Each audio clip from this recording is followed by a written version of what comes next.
Maka di zaman sekarang akhlak kita kepada Allah sering kena erosi, sering kena polusi. Mungkin karena sulitnya lapangan kerja, tingginya tensi ekonomi, persaingan hidup yang makin tajam, sulitnya mencari lapangan kerja, orang kadang-kadang nekat. Sedikit pertimbangan picik, pandangan, mudah melakukan potong kompas, sehingga terjadilah perbuatan-perbuatan yang memelencengkan akhlak kita kepada Allah Subhanahu wa ta'ala. Kadang-kadang terjebak mempercayai selain daripada Allah. Kadang-kadang terjebak di dalam mengagungkan yang selain daripada Allah lebih dari yang seharusnya. Terkenalah akhlak kita kepada Allah jaringan-jaringan erosi dan polusi.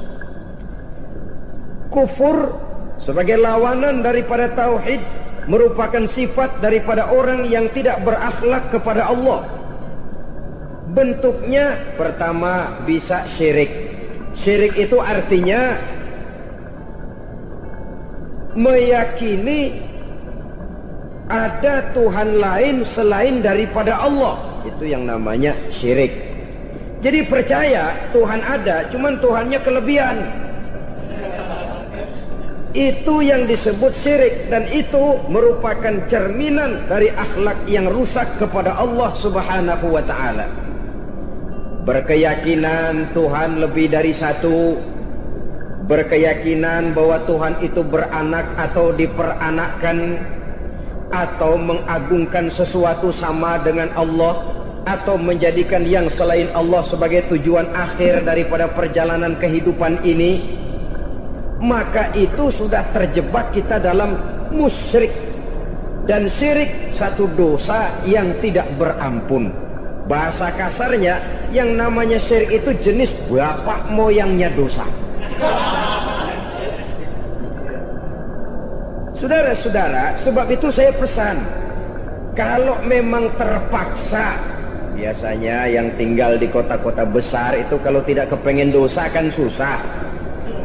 Kalau terpaksa harus bikin dosa, cari yang kecil-kecil saja, yang kira-kira taubatnya gampang. Umpamanya pulang sholat Jumat nukar sendal, umpama yaitu jelas dosa. Tapi dosa yang taubatnya agak mudah.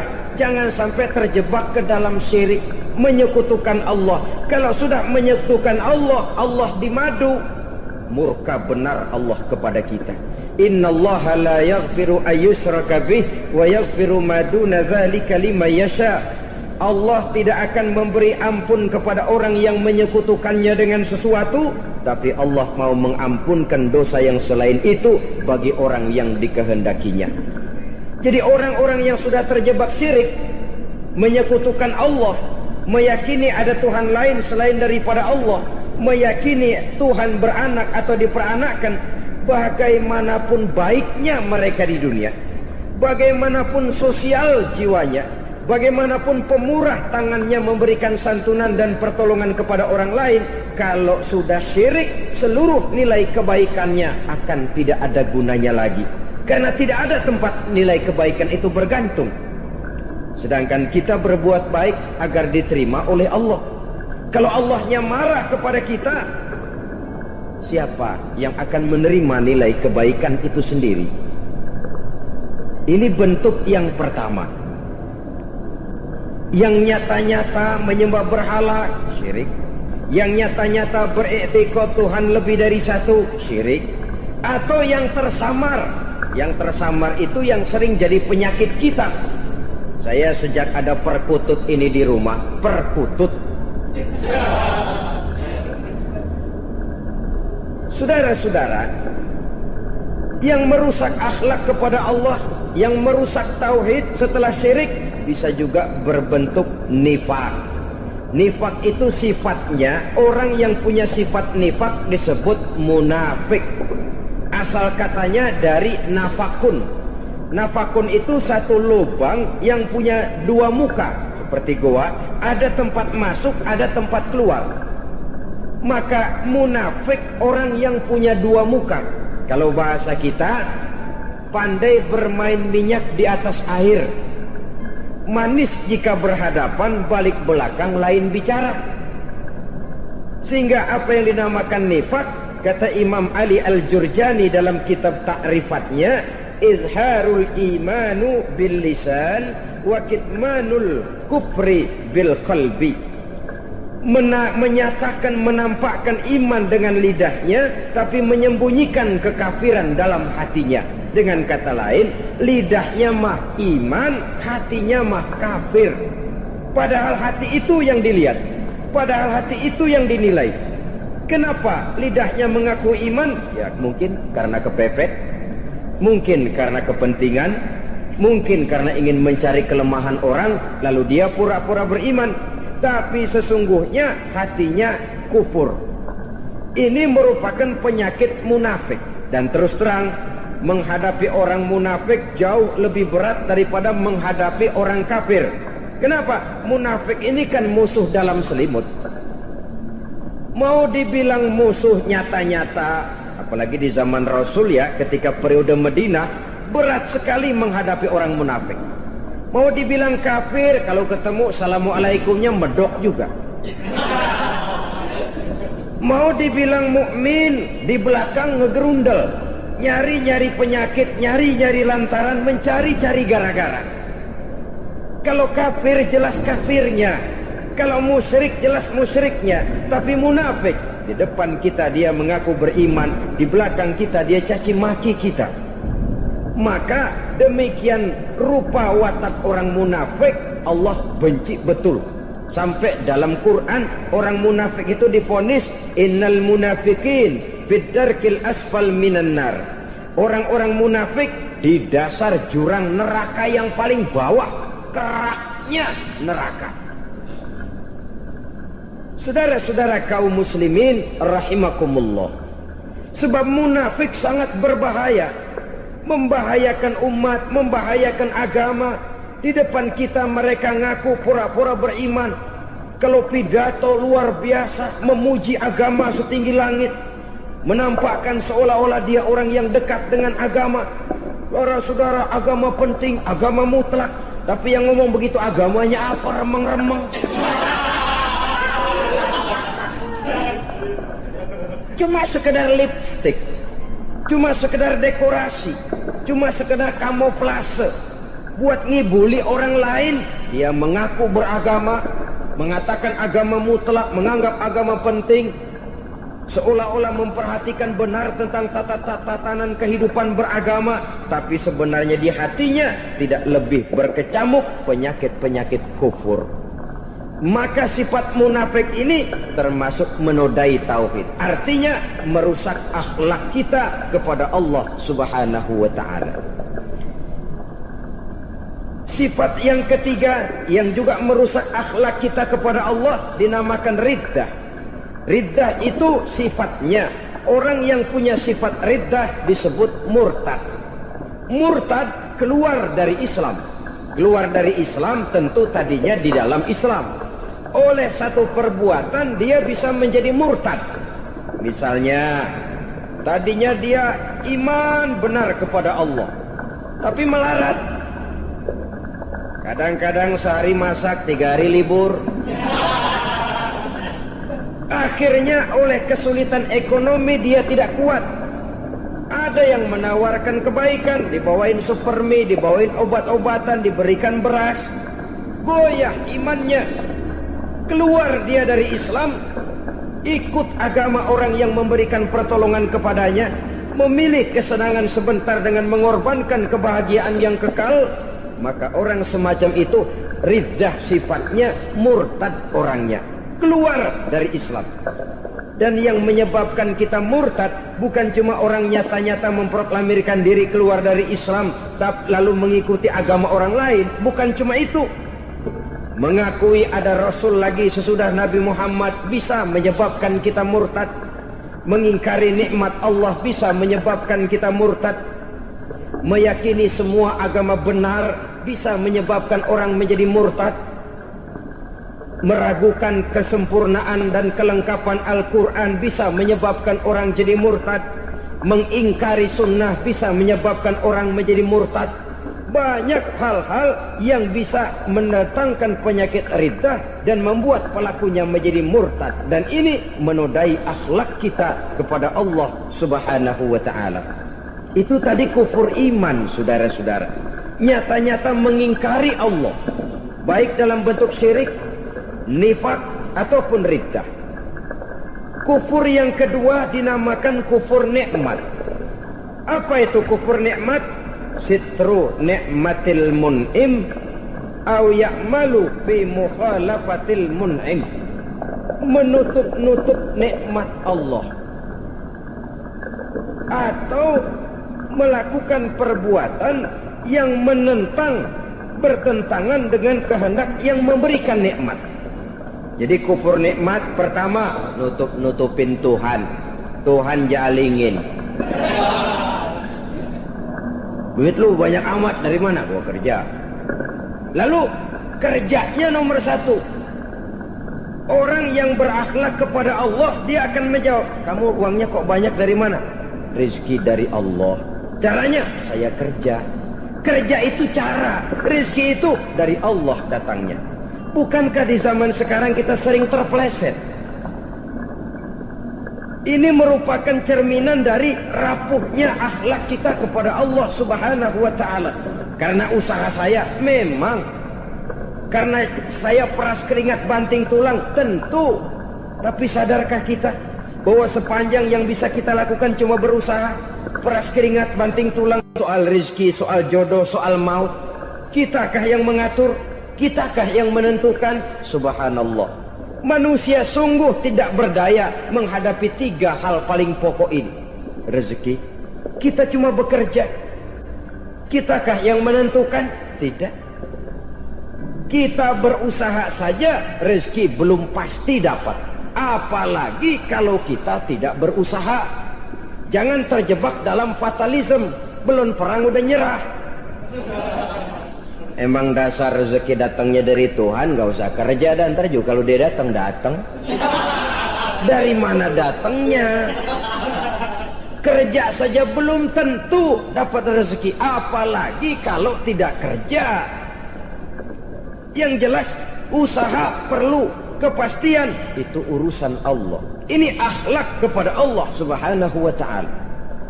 Jodoh juga begitu. Kita berusaha, kita berupaya, Allah menghendaki lain jadinya. Maut juga begitu. Siapa sih yang pengen ngadepi maut? Siapa sih yang pengen mati? Siapa sih yang pengen ketemu malaikat Israel? Tidak seorang pun kalau ditanya. Kecuali mereka yang putus asa ya. Kalau otaknya masih normal, mau mati, mesti belakangan dulu dikit. Tapi yang satu itu, saudara, kalau dia sudah datang, tenaga mana yang bisa menolak? Kalau dia sudah berkunjung, kekuatan mana yang bisa menghindar? Kalau dia sudah ingin bertemu, kemana kita bisa melarikan diri? Manusia sepanjang yang dia lakukan hanya berusaha, tapi kepastian, ketentuan dari Allah Subhanahu wa ta'ala. Orang yang kufur nikmat, nutupin Allah. Dia merasa rezekinya adalah mutlak peras keringatnya. Seolah-olah Allah nggak punya peranan apa-apa di situ. Oh, ini kan saya bisa rumah begini karena saya kerja keras. Oh, ini mobil saya begini, saya kerja keras. Peras keringat, banting tulang, keras.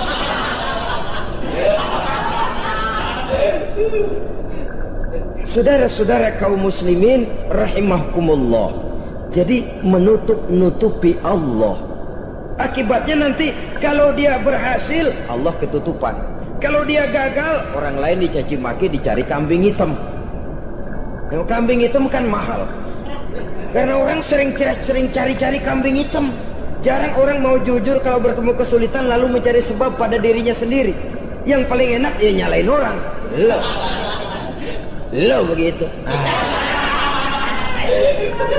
Orang lain yang paling enak kita salahin. Au ya'malu fi mukhalafatil mun'im, atau dia melakukan sesuatu yang tidak sesuai dengan kehendak yang memberikannya nikmat. Diberikan kita tangan, Mulut sih nggak berhenti. Terima kasih Tuhan, alhamdulillah saya dikasih tangan. Cuma nih tangan enteng mat nabokin orang mulu. Itu sudah mukhalafatul mun'im, bertentangan dengan kehendak yang memberikan nikmat. Diberikan harta, mulutnya mah basah. Terima kasih Tuhan, alhamdulillah dikasih harta. Tapi pelitnya minta ampun. Kikir, oret, medit.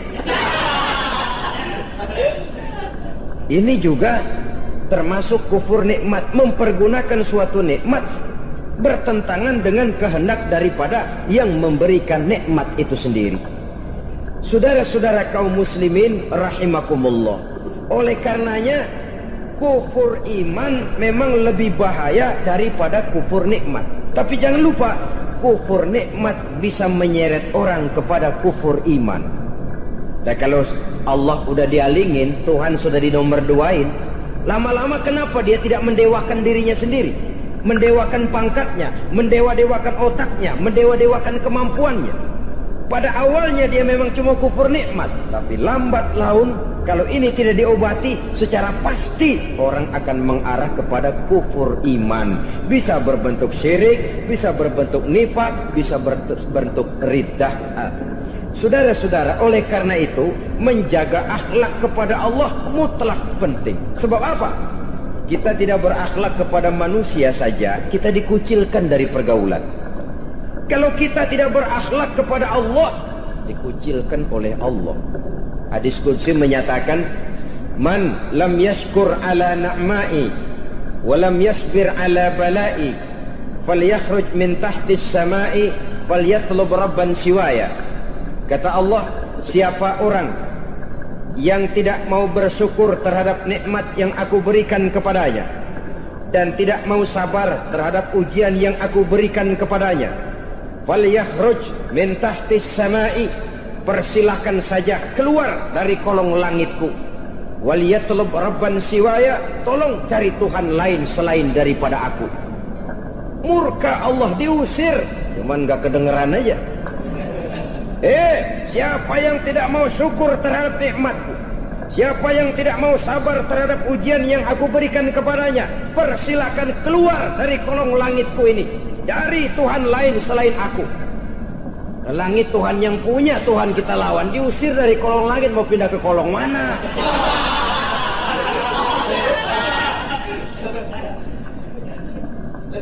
Jadi jangan merasa kufur nikmat kan enteng. Iya, kelihatannya begitu, tidak sebahaya kufur iman. Tapi kufur nikmat ini merupakan anak tangga yang kalau kita sudah mulai naik, kita akan naik terus sampai kepada tingkat di mana kita mengalami kufur iman. Kalau sudah ke sana, maka akhlak kita kepada Allah terkenalah erosi, terkena polusi, hancur akhlak kepada Allah. Dan itulah sumber kesengsaraan abadi. Kalau cuma kita tidak berakhlak kepada manusia, barangkali resikonya cuma kehidupan di dunia ini. Mungkin juga ada kehidupan akhirat. Tapi kalau sudah tidak berakhlak kepada Allah, dunia akhirat kita rugi dan celaka. Maka pada kesempatan ini saya mengajak, marilah jaga baik-baik akhlak kita kepada Allah. Satu kali kita bertauhid, sampai mati kita bertauhid. Satu kali la ilaha illallah, jangan tergelincir lagi kita keluar daripada kalimat itu. Satu kali kita bertuhankan Allah, jangan bertuhan yang lain selain daripada Allah. Jangan sekutukan Allah, jangan samakan Allah dengan sesuatu, jangan mengangkat yang lain sama agungnya dengan Allah. Sebab dengan demikian kita seolah-olah sudah mengotori akhlak kita kepada Allah Subhanahu wa ta'ala. Saudara hadirin yang saya hormati, jadi oleh karenanya akhlak kita kepada Allah merupakan basis daripada kehidupan beragama. Kalau itu sudah mulai rapuh, mulai terkena erosi dan polusi, mulai rusak, dikhawatirkan nanti nilai ibadah kita kepada Allah juga akan turut ambruk karenanya.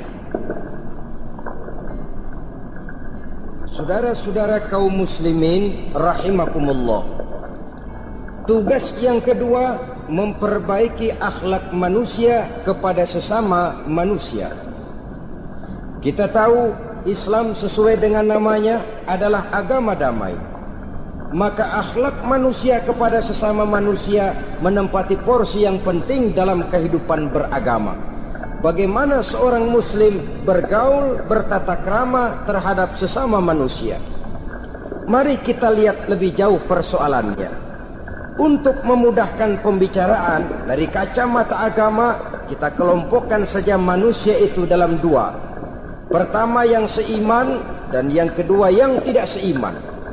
Yang tidak seiman itu kita sebut saja kufur atau kafir. Kepada yang kafir pun kita diajarkan untuk berakhlak, apalagi kepada yang memang nyata-nyata seiman, sekeyakinan, seakidah. Kemanapun Islam datang, ke negara manapun ia masuk, ia tidak menaburkan kerusakan.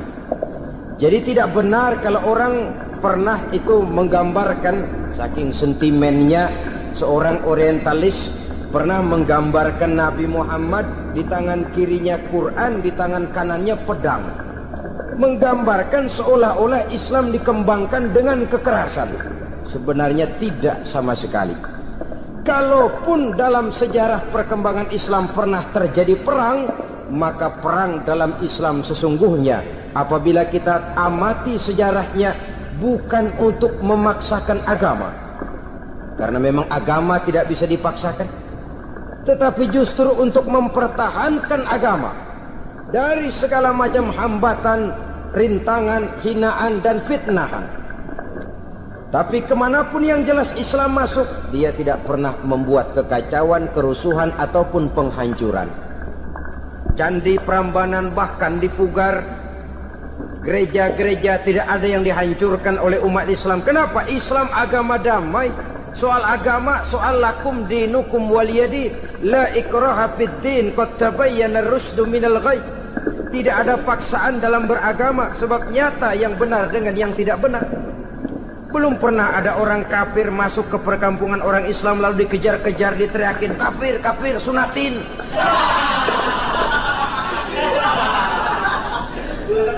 Belum pernah. Kenapa? Islam menghormati orang lain agama. Nah, yang kafir ini macam-macam, saudara. Ada kafir harbi. Nah, ini kafir kerok. Ini kafir yang nyata-nyata memproklamirkan permusuhan kepada umat Islam.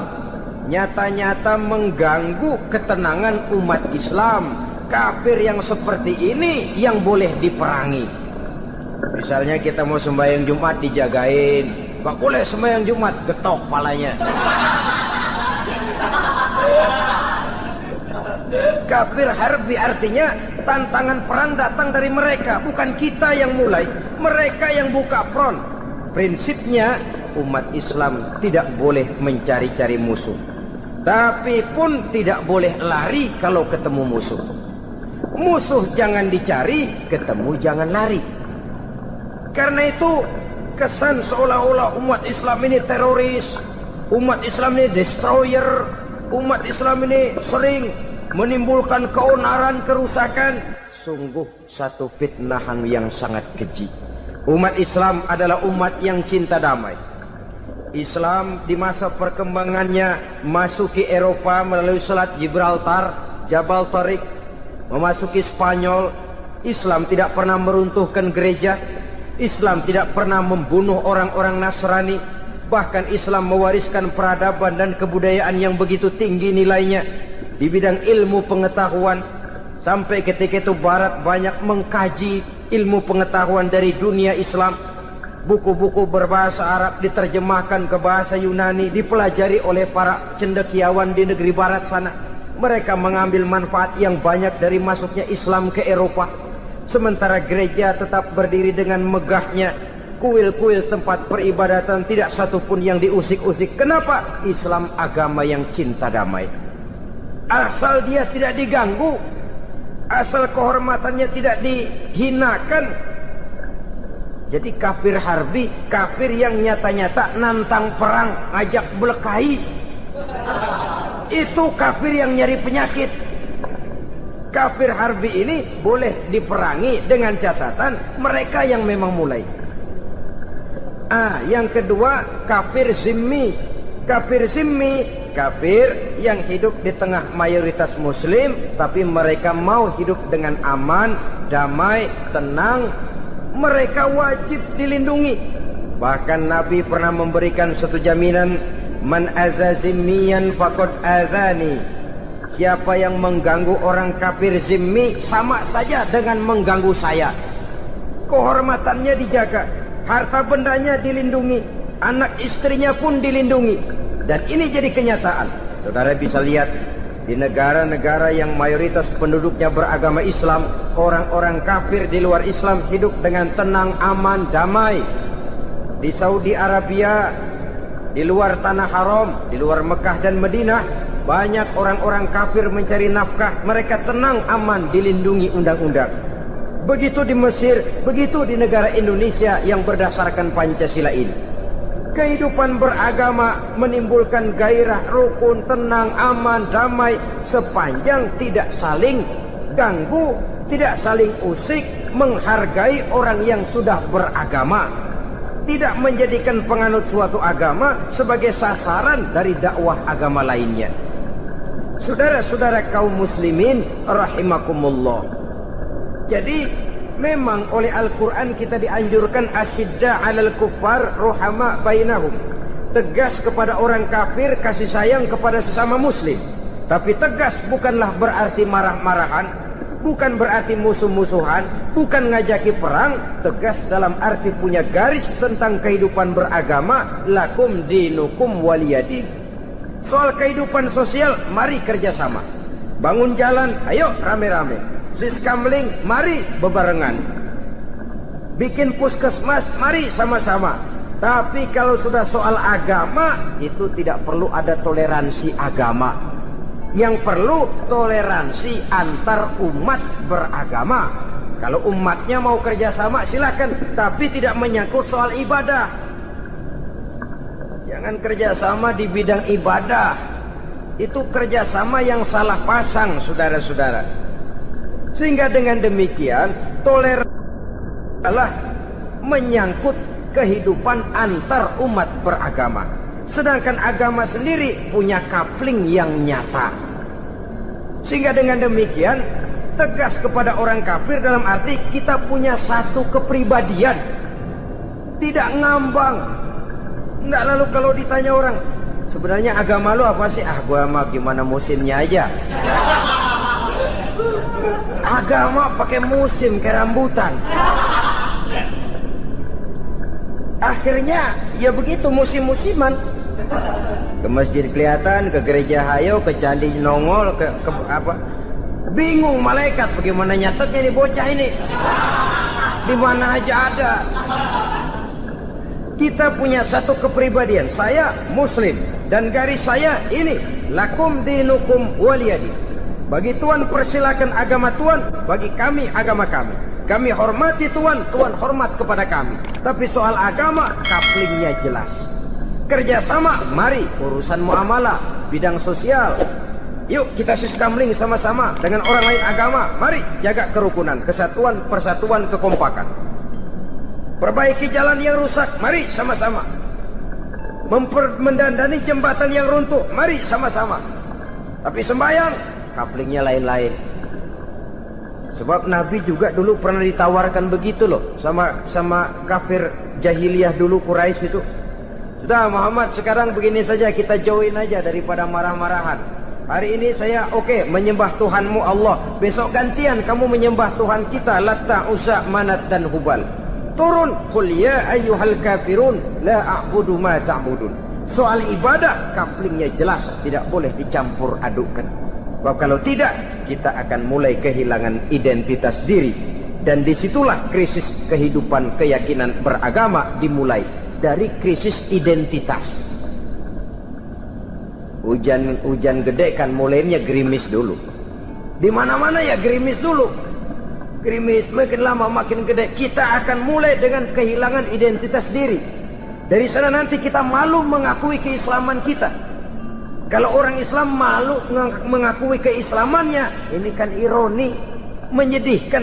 Ngakui Islamnya saja malu. menonjolkan keislamannya, malu, tidak ada rasa bangga beragama. Padahal ini modal dasar. Hanyalah dengan rasa bangga beragama kita lalu konsekuen.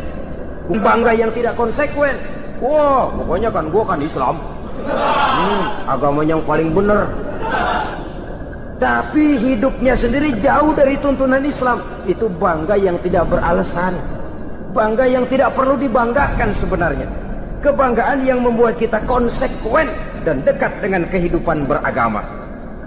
Jadi dengan demikian saudara-saudara, kepada non-muslim kita juga harus berakhlak. Bukankah ini sudah dicontohkan oleh Rasul?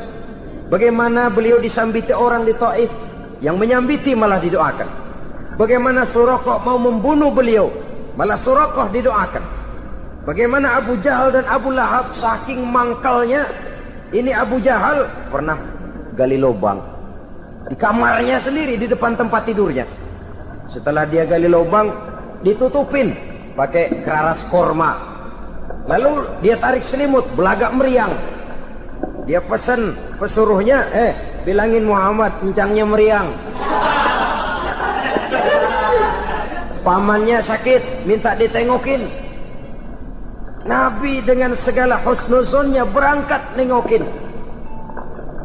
Abu Jahal dari balik selimut ngintip. Nah, itu dia Muhammad, itu dia tuh. Dia tuh, masuk Dani, masuk. Mulai dia jalan, senang Abu Jahal. Nah, terus. Begitu ke pelosok, masuk ke lubang, gue pendem terus lalu. Memang niatnya mau mencelakakan Nabi. Sudah tinggal beberapa langkah lagi Nabi akan berjalan ke arah lubang itu. Malaikat Jibril ngasih tahu, Muhammad, Abu Jahal pamanmu cuma pura-pura sakit. Di depan tempat tidur itu ada lubang sudah dia gali untuk menjerumuskan kamu. Sudah balik pulang. Balik badan Nabi. Sudah hampir mau melangkah, kakinya malah muter pulang. Abu Jahal yang ngelihat Nabi sudah hampir jatuh nggak jadi, balik pulang. Lupa kalau lagi sakit. Udah Muhammad buruan sini. Ke pintu dia kejar, dia lupa sama lubang yang dia gali. Begitu dia kejar, dia yang ke pelosok masuk ke dalamnya. Sejak saat itu ada pepatah, man hafara hufratan waqa'a fiha. Siapa yang suka nggali lubang, dia sendiri bakal terpelosok ke dalamnya. Jatuh dia ke lubang yang dia gali. Padahal ya paling banter 2 atau 3 meter paling dalam. Dari dalam lubang itu dia teriak-teriak, Muhammad, tolongin, pamanmu kecebur. Kasih tahu Muhammad, kasih tahu. Datang lagi lah pesuruhnya. Muhammad, pamanmu Abu Jahal kecebur, minta tolong diangkatin. Sudah diulur tambang, habis sambung lagi, nggak bisa sampai. Masa iya, cuma kamu yang bisa nolong. Apa yang dilakukan Nabi? Balik mau nolongin. Akhlak. Kita kalau ada orang gali lubang buat nyeburin kita, dia sendiri yang kecebur. Borok gua kagak lemin loh. Mati sekalian dah. Nabi mah enggak, balik nolongin tuh orang Abu Jahal. Kenapa paman kecebur? Iya Muhammad, tolong, tambang udah diulur-ulur, sambung-sambung nggak sampai. Aduh kasihan paman, nih pegang tangan saya. Nabi cuma ulurin tangan, nyampe dipegang oleh Abu Jahal. Diangkat ke atas. Nyampe atas, apa kata Abu Jahal? Tambang bergulung-gulung gak nyampe, kamu cuma pakai tangan doang kok bisa Muhammad, hebat banget sihirmu. Mukjizat dia bilang sihir, udah ditolongin nyelak lagi, kan yang enak kita injak palanya. Orang dulu bilang wah katanya nolongin anjing kejepit. Udah selesai ditolongin malah yang nolong digigit. Saudara hadirin yang saya hormati, kepada orang-orang kafir kita harus berakhlak, menghormati mereka, tidak memaksakan satu keyakinan dalam batas-batas yang ditolerir oleh agama, yaitu pada masalah-masalah sosial dan muamalah. Itu kepada non-muslim, apalagi kepada sesama muslim. Baik akhlak kepada orang tua, akhlak kepada guru, akhlak kepada jiran atau tetangga, itu semua termasuk dalam akhlak kepada sesama manusia. Akhlak kita kepada orang tua, kadang-kadang kita orang timur ini ketularan orang barat. Engkongnya dianggap CS. Salaman main kedet aja, halo kong. Engkongnya berhalo dibengong. Saudara-saudara kaum muslimin rahimakumullah, akhlak yang tua kepada yang muda, akhlak yang muda kepada yang tua, kepada jiran dan tetangga, kepada sanak famili dan handai tolan, pendeknya kepada sesama muslim. Tetangga ada haknya, ada hak tetangga yang kalau kita berakhlak itu harus dipenuhi. Contoh kecil, kalau saya beli radio, itu saya dong boleh berpikir, ini radio saya beli pakai uang saya setel di rumah saya, sekeras-kerasnya ada apa sama orang lain? Radio gua, yang beli gua pakai duit gua, gue setel di rumah gue, ada urusan apa sama orang lain? Itu kalau menurut saya. Tapi tetangga sebelah saya kan bisa juga ngomong begitu. Mata gue yang ngantuk, gue tidur di rumah gue, kenapa suara radio lu masuk kemari? Ketika itulah lalu kebebasan saya nyetel radio dibatasi oleh kebebasan tetangga saya yang mau tidur. Ini sudah akhlak namanya. Umpamanya lagi ada Nabi ajarkan, iza tobakhta maraqatan fa'akthir ma'aha wa ta'ahad jiranaka. Kalau kamu masak sayur, banyakin kuahnya, bagiin tetangga kamu. Bukan bagiannya itu yang jadi soal, tapi akhlak kepada tetangga. Udah tahu tetangganya kelaparan, diseksa, goreng ikan asin, se-RW baunya ngayap, kembang kempis orang nungguin. Saudara hadirin ma'asyiral muslimin rahimakumullah. Jadi dengan demikian, kalau sudah kembali kepada orang-orang yang nilai imannya sama dengan kita, apapun organisasinya, apapun baju yang mereka pakai, kaos yang mereka pakai, jaket yang mereka pakai, kalau sudah seakidah, seiman, jaga akhlak kita. Pendapat boleh berbeda, kaos boleh tidak sama, jaket boleh beraneka warna, bendera boleh beragam-ragam, tapi ukhuwah Islamiyah ini utamakan. Adalah lebih baik mencari persamaan dalam kehidupan dan bukan memperbesar perbedaan. Hanyalah dengan mengembangkan nilai-nilai akhlak semacam ini, toleransi tidak hanya diperlukan kepada yang non-muslim, kepada sesama muslim pun toleransi. Artinya apa? Jangan memponis amalan orang lain. Yang usoli, yang tidak usoli, berjalanlah menurut keyakinannya masing-masing. Jangan lalu memponis, itu namanya nggak toleransi. Kamu nggak pakai usoli ya? Enggak. Brengsek. Kamu pakai usoli ya? Iya. Bid'ah. Lah dua-duanya kagak yang bener. Kalau yang sembahyang kagak bener, bagaimana yang kagak sembahyang? Apa itu yang bener? Toleransi, setuju dengan perbedaan pendapat, jangan memponis amalan orang lain. Karena kita hanya beramal, hak menerima adalah Allah Subhanahu wa ta'ala. Jangan sebentar-bentar mencap bid'ah dolalah, finnar, neraka. Kayaknya neraka kapling orang tuanya kali. Gampang bener masukin orang ke neraka. Kita kadang-kadang bisa toleransi dengan orang luar, tapi kepada sesama muslim toleransi tidak sanggup kita adakan. Mengklaim merasa kita yang benar, orang lain salah semua, itu tidak toleransi namanya.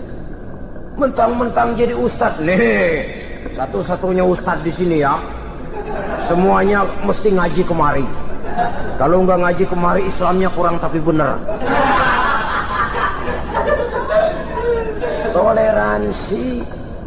Saudara-saudara kaum muslimin rahimakumullah, lapang dada menghargai orang yang berbeda pendapat. Apalagi kalau perbedaan pendapat itu menyangkut hal-hal yang tidak prinsipil, menyangkut hal-hal yang sekunder dalam kehidupan beragama, menyangkut masalah-masalah yang dalam bahasa fikih disebut soal-soal furu'iyah. Tidak usah menyebabkan kita bersih tegang. Kepala sama hitam pendapat boleh berbeda dan halal. Bahkan Nabi mengatakan, ikhtilafu ummati rahmatun. perbedaan pendapat di kalangan umatku bahkan menjadi rahmah, sepanjang perbedaan pendapat itu diiringi dengan rasa toleransi. Tapi kalau sudah main baku hantam, main klaim, memponis orang lain, akhirnya timbullah keretakan. Jangan heran kadang-kadang satu masjid dua kelir. Ya soal kelir boleh kelar-kelir, boleh kelar-kelir, tapi kalau harus terlalu mencolok menyebabkan timbulnya keretakan, saya kira yang akan turun bukan lagi rahmah tapi bala. Bala akan menimpa kita, jatuh kita menjadi umat yang lemah. Oleh karena di antara kita sendiri, sesama kita tidak pandai bertoleransi, tidak lapang dada. Ada anak muda kelihatannya mau majuan dikit, yang tua curiga. Kalau dia maju pasaran gua bangkrut dong nih. Lalu ditekan tuh anak ditekan melejit. Kadang-kadang yang tua maksudnya baik, mau memelihara, yang muda salah terima. Kan tua kejemur. Dari dulu sampai sekarang gitu-gitu doang. Anak kemajuannya. Padahal yang tua barangkali maksudnya juga baik, mau memelihara. Sebenarnya kalau kita bisa mencoba mencari titik temu dengan alur komunikasi, tidak merasa diri yang paling benar, tapi toleransi, boyak menerima pendapat orang lain, setidaknya mau mendengar omongan orang. Yang susah kalau udah kena penyakit, nggak mau ngerti omongan orang, nggak mau nerima pendapat orang. Kodok di kolong tempayan, cukeng kayu asem, asal ijo udah ijo aja ijo dah. Nggak ngerti omongan orang, yang kayak begini yang orang jadi kesandung. Oleh karena itu saudara-saudara, alangkah nikmatnya kehidupan ini apabila kita menyadari kita ini ummatan wahidah, satu umat yang satu, yang diikat dengan akidah. Kalau kepada yang non muslim saja kita diajarkan untuk berakhlak, apatah lagi kepada yang seiman, seakidah, sekeyakinan. Wajarkah perbedaan pendapat yang kecil-kecil lalu menyebabkan kita bertolak belakang, cerai-berai, centang perenang? Bila bertemu di jalan yang satu menyisi ke kiri, yang lain menyingkir ke kanan. Kalaupun juga bercampur di tengah kumpulan orang banyak, persis air dengan minyak. Yang atu melengos, yang atu madep mojok. Orang lain senyum, dia mau pada manyun. Saudara-saudara kaum muslimin rahimakumullah, realita ini walaupun tidak enak, pahit, tapi masih hidup di sebagian masyarakat kita. Ini yang perlu kita atasi. Soal toleransi kepada orang lain, sejarah sudah membuktikan. Mari kita jangan cuma bisa mengajak orang lain, umat lain untuk bertoleransi dengan kita, tapi kepada sesama kita. Toleransi ini perlu kita tegakkan, perlu kita bina, terutama di dalam kita menuju bentuk ideal daripada konsep ukhuwah Islamiyah ini, yang memang selalu kita akan cari bentuk-bentuk idealnya sejalan dengan perkembangan situasi dan kondisi yang dihadapi oleh umat.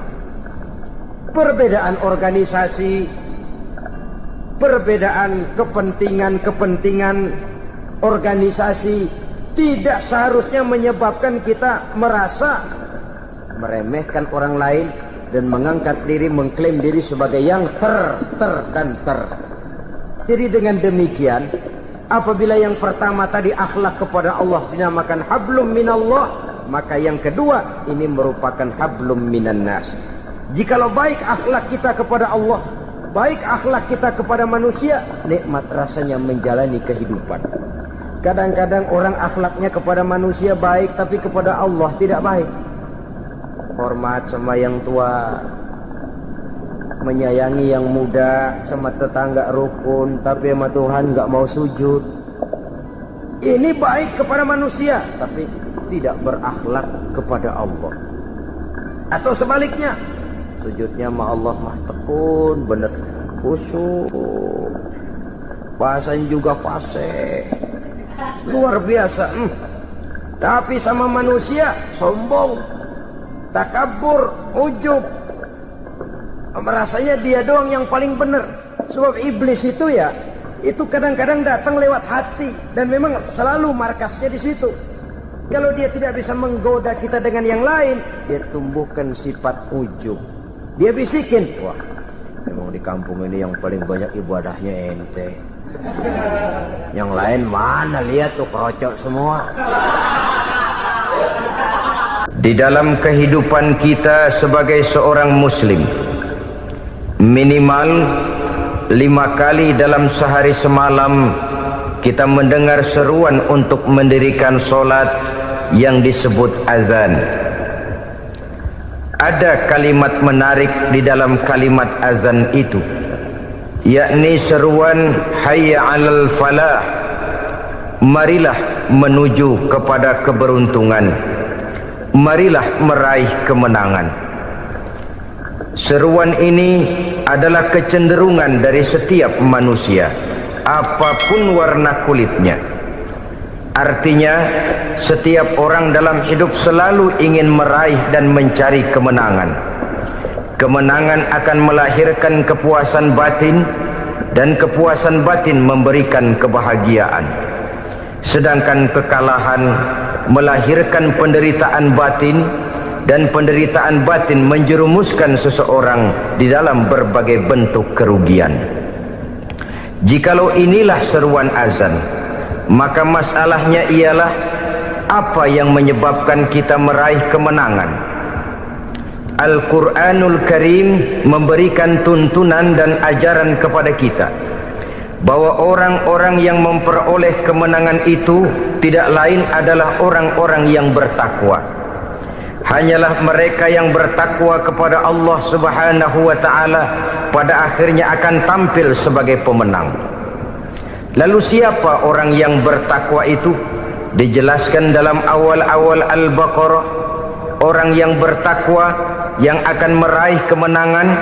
Pertama, allazina yu'minuna bil ghaib, yaitu orang-orang yang beriman kepada yang gaib, percaya bahwa ada alam yang gaib, alam yang abstrak, alam yang tidak bisa dijangkau oleh salah satu daripada panca indera kita. Mereka percaya dan beriman kepada adanya malaikat, beriman kepada adanya iblis dan jin, beriman kepada adanya alam kubur, beriman kepada adanya alam mahsyar, beriman kepada adanya alam akhirat, beriman kepada adanya surga dan neraka. Beriman bukan cuma sekedar beriman dalam ucapan bibir saja, tetapi beriman yang nilai iman itu mampu mewarnai gerak dan gaya hidupnya. Iman yang meresap sampai ke tulang sumsum, kemudian memberikan dampak positif di dalam kehidupan manusia. Alam, kita tahu, adalah sesuatu yang selain Allah, dan Allah bukanlah alam. Apapun namanya selain daripada Allah, itu adalah alam. Alam pada hakikatnya terbagi menjadi dua. Ada alam syahadah, alam nyata, alam konkret, alam yang bisa dijangkau oleh salah satu indera kita. Kemudian ada alam ghaib, alam yang tidak bisa dijangkau oleh panca indera kita, alam metafisika, alam abstrak, alam yang wajib kita imani keberadaannya. Kita percaya bahwa malaikat itu ada, kita percaya kepada jin, bahwa jin itu ada, kita percaya kepada adanya iblis dan setan. Bukan percaya kepada iblis dan setannya, percaya bahwa iblis dan setan itu ada. Itu termasuk salah satu daripada sifat orang yang bertakwa kepada Allah.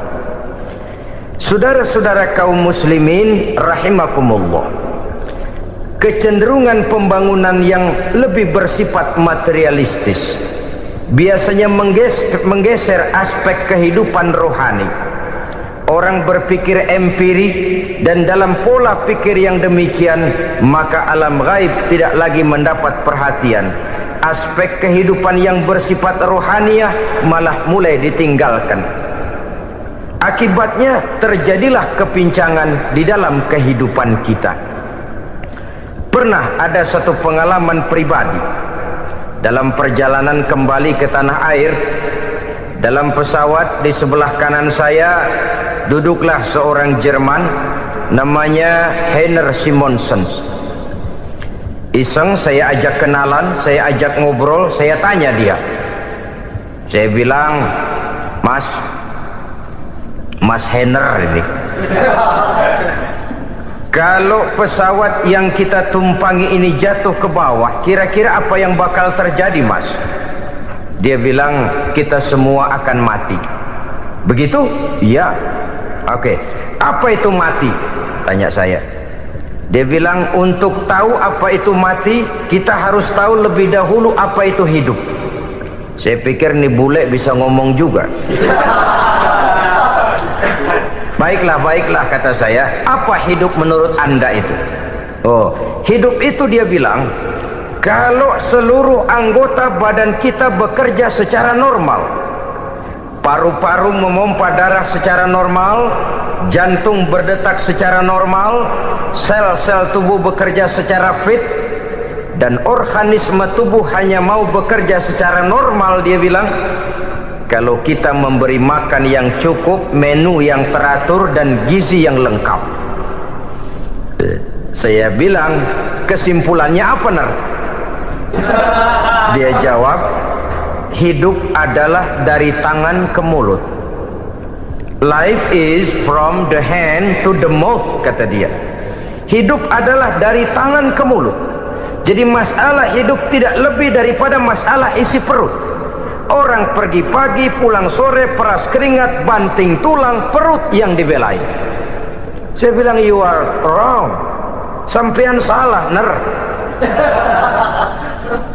Kamu orang Islam bukan? Bukan. Pantas. Kenapa saya salah? Dia bilang, ya jelas salah. Salahnya di mana? Kamu ini manusia. Kalau hidup cuma dari tangan ke mulut, saya bilang, kambing di kampung saya juga begitu pikirannya, Ner. Itu kambing di kampung saya, asal perutnya kenyang, sudah hidup dia. Perkara besok bagaimana, lusa prospeknya macam mana, bulan depan ada apa, kambing nggak pernah mikir. Di kampung saya kambing juga pikirannya begitu. Kamu Kristen ya? Tadinya. Loh kok tadinya, lalu apa sekarang kamu ini? Dia bilang, sekarang saya netral. Saya tidak beragama, tapi saya percaya kepada Tuhan sebagai pencipta alam. Saya ingat benar dia bilang, I haven't any religious, but I believe to God as the creator of the world. Kenapa bisa netral begitu, Ner? Habis saya bingung, katanya. Islam bilang Islam baik, Kristen bilang Kristen baik, Hindu Buddha bilang Hindu Buddha baik, semua agama baik. Saya netral sekalian, nggak beragama. Yang penting saya percaya kepada Tuhan. Saya bilang, Ner, kamu ini kayak orang mau beli celana, lalu bingung. Yang satu bilang Levi's bagus, yang satu bilang Blue Jean hebat, yang satu bilang Wool England hebat. Celana ini hebat, celana itu bagus, celana ini hebat, semua celana bagus, kamu bingung. Akhirnya netral, tidak pakai celana. Itu juga salah. Saya pikir-pikir, kemudian saya melihat bahwa dua pola berpikir Heiner ini nampaknya sudah mulai menggejala di lingkungan masyarakat bangsa kita. Disadari atau tidak, secara jujur kita harus berkata, dua pola pemikiran Heiner ini mulai berkembang di tengah masyarakat bangsa kita.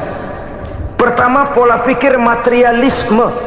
Hidup adalah dari tangan ke mulut. Masalah hidup tidak lebih masalah isi perut. Itu yang perlu dibela, dan disitulah arti kehidupan. Pergi pagi, pulang sore, peras keringat, banting tulang untuk mempertahankan perut. Kalau sudah kemari cara orang berpikir, maka buat apa percaya kepada yang gaib? Untuk apa sholat? Untuk apa puasa? Untuk apa zakat? Untuk apa menghadiri majelis taklim? Tanpa kepercayaan kepada yang gaib, hidup berjalan menurut alur empiris dan materialis. Kalau sudah ke sana cara orang berpikir, biasanya orang lalu cenderung menghalalkan segala cara. Hanyalah orang yang percaya bahwa akhirat ada, hanyalah orang yang percaya bahwa alam kubur itu ada, hanyalah orang yang percaya bahwa malaikat itu ada, hidupnya akan lebih terarah dan terkendali. Karena kepercayaan kepada yang gaib, yang merupakan fase daripada kehidupan setelah hidup yang sekarang ini, mewarnai gerak pribadi seseorang di dalam dia melakukan kegiatan hidupnya. Pola berpikir materialisme, disadari atau tidak, mulai menggejala di lingkungan masyarakat bangsa kita. Hidup tidak lebih dari urusan tangan ke mulut, mulut ke tangan, tangan ke mulut. Asal perut sudah kenyang, hiduplah sudah. Perkara bagaimana prospek hari yang akan datang, bagaimana akhirat, tidak jadi persoalan. Ini yang oleh Nabi diperingatkan, ad-dunya sijnul mu'min wa jannatul kafir. Dunia adalah penjara bagi orang beriman dan surga bagi orang kafir. Dulu di zaman Belanda hadis ini pernah disalah tafsirkan, disalah artikan, digunakan sebagai senjata untuk mengkebiri dan membuat impoten umat Islam. Sudahlah, umat Islam gak usah macam-macam, kata Belanda. Dunia ini kan penjara buat orang Islam, surga buat orang kafir. Di penjara jangan bertingkah.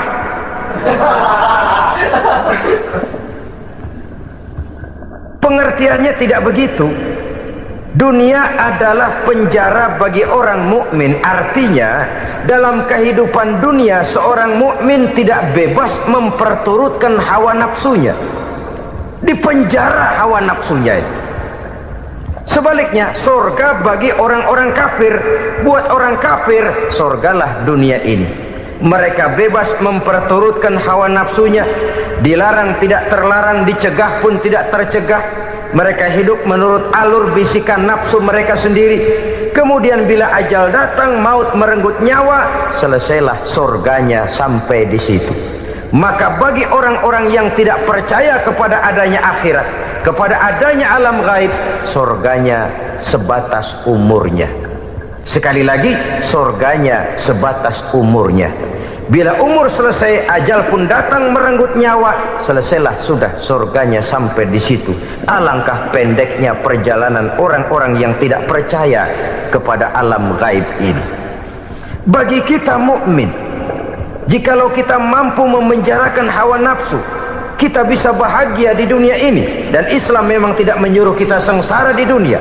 Raih dunia, kejar dunia, gapai dunia sebagai alat untuk mencapai kebahagiaan di akhirat nanti. Hidup adalah satu perjalanan panjang yang terbentang sejak kita terlahir dari alam rahim sampai kepada alam akhirat nanti. Andai kata kita gagal meraih kebahagiaan di dunia, toh kita masih punya akhirat.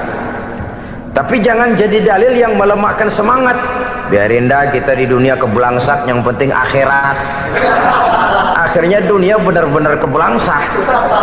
Bagaimana dunia ini bisa kita raih, dan bagaimana meraih dunia untuk menunjang kepentingan akhirat nanti. Yang kedua, dari pikiran Heiner yang saya lihat menggejala di lingkungan masyarakat bangsa kita, timbulnya manusia-manusia netral. Seolah-olah Tuhan yes, agama no. Sama Tuhan percaya, agama ogah. Tuhan ngangguk, giliran agama godeng. Padahal hampir dalam setiap ayat dalam Quran, kata-kata amanu biasanya bergandeng dengan wa amilus sholihat. Iman dan amal soleh. Ini sebagai isyarat Tuhan dan agama jangan pernah dipisah-pisah. Apabila kita bertuhan, maka kita harus beragama.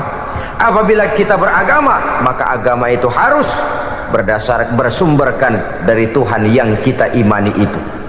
Tidak mungkin kita pisah, Tuhan yes, agama no. Sama Tuhan percaya tapi agama bikin sendiri. Sembayangnya cukup bengong 2 jam madep ngulon.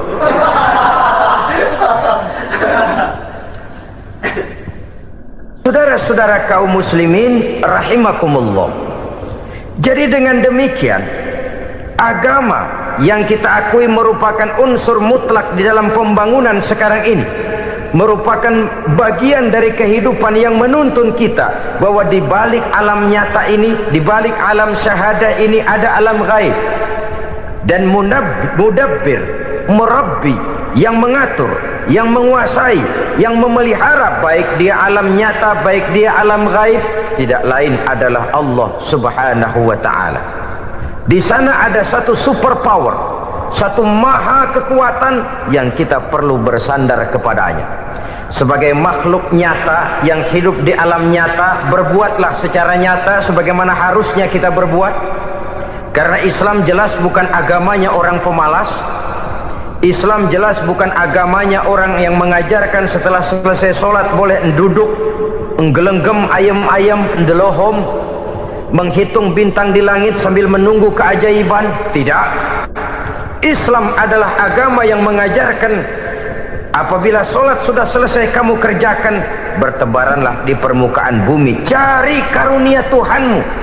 Jangan hidup berpangku tangan menunggu keajaiban, karena hidup bukan undian. Jangan berharap untung besar tanpa mau peras keringat. Tapi di sebalik itu toh kita juga harus yakin bahwa di sisi usaha nyata yang kita lakukan ada satu super power, satu maha kekuatan gaib yang menentukan berhasil dan tidaknya usaha kita. Kepercayaan kepada hal semacam inilah yang mendorong kita untuk mempunyai sandaran vertikal, agar jikalau usaha ini berhasil, kita tidak lupa diri dan lupa daratan. Jikalau usaha ini gagal, kita tidak putus asa dan buruk sangka, tidak cupik pandangan dan sempit hati, tapi mampu melihat persoalan dengan kacamata putih sambil husnuzon kepada Allah Subhanahu wa ta'ala. Kita percaya malaikat itu ada yang namanya raqib dan atid, mengawasi gerak hidup kita sampai kepada gerak hati kita. Ini memberikan sugesti agar kita berhati-hati, tidak sejengkal tanah pun kita bisa berlindung dari pengawasan raqib dan atid. Ada munkar nakir yang akan menyoal kita di alam kubur. Ada malaikat Malik, penjaga neraka. Ada malaikat Ridwan yang menjaga surga. Kita percaya kepada adanya jin, kita percaya kepada adanya setan, iblis. Percaya kepada adanya, bukan mempercayai si setan, si iblis lalu menjadikannya sebagai teman. Tidak. Percaya bahwa mereka itu ada dan merupakan makhluk Allah yang gaib, yang diciptakan Allah Azza wa Jalla. Kepercayaan kepada alam gaib memberikan motivasi terhadap gerak lahir manusia, sehingga dengan motivasi kepercayaan kepada yang gaib, gerak lahir jadi lebih terarah, jadi lebih terpelihara. Pernah seseorang bertanya, "Pak, apakah adanya akhirat bisa dibuktikan secara ilmiah?" Saya bilang tidak bisa, tidak bisa. Kenapa? Karena yang berangkat nggak pernah pulang kemari lagi. Kalau dia pulang kemari bisa kita tanya bagaimana enak di sono. Cuma secara moral saya katakan, lebih beruntung orang yang percaya kepada akhirat daripada yang tidak. Sekarang saudara percaya akhirat ada, lalu saudara baik-baik di dunia, sholat, puasa, zakat, menolong orang lain, menebarkan kebajikan. Saudara mati, andai kata akhirat tidak ada, toh dalam hidup saudara sudah berbuat baik. Paling tidak nama saudara akan dikenang sebagai orang baik. Sebaliknya, saudara percaya, kata saya, bahwa akhirat tidak ada, lalu hidup semau-maunya, tenggelam dalam maksiat dan munkarat, menentang Allah, tidak mau ruku dan sujud. Lalu saudara mati, kemudian akhirat ada, ayo mau apa? Bekal tidak punya. Jadi secara moral lebih beruntung orang yang percaya kepada adanya akhirat daripada yang tidak percaya. Dan itu alam gaib yang tidak bisa dibuktikan secara eksat. Jangankan untuk membuktikan seperti itu, dalam kehidupan sehari-hari saja yang kita rasakan tidak selalu berbentuk toh. Angin, bagaimana sih bentuknya angin? Kita tidak tahu. Merah, buktinya kalau dikerok merah. Yang merah itu kulit, yang kulit kita bukan anginnya. Sakit, Rasa sakit itu ada, tapi bagaimana bentuk sakit kita nggak pernah tahu. Kalau kita makan cabai pedas, bagaimana bentuk pedas itu tidak ada, tapi rasa ada. Bentuk pedas hijau, cabenya bukan pedasnya. Tidak semua yang kita rasakan bisa kita gambarkan dalam bentuk yang konkret. Oleh karena itu, sekali lagi bahwa kepercayaan kepada alam yang gaib mampu memberikan satu sugesti yang menata kehidupan seseorang lebih lurus, lebih terarah, dan lebih terkendali. Maka wajar kalau kepercayaan kepada yang gaib mengantarkan seseorang untuk meraih kemenangan. Kenapa? Dia percaya kepada yang gaib, bahwa akhirat ada, bahwa alam kubur ada, bahwa pertanggungan jawab itu ada. Maka dia lalu tidak hidup saenae udele dewe, itu loh. Tidak hidup menurut seleranya sendiri, terarah, teratur. Ini cirinya yang pertama. Orang bertakwa yang akan meraih kemenangan, mereka beriman, mereka percaya kepada yang gaib. Bahkan hal-hal konkret saja selalu berangkat dari yang gaib. Saudara-saudara, para remaja, para pemuda sekarang ini tidak pernah tahu toh siapa yang akan jadi teman hidup saudara.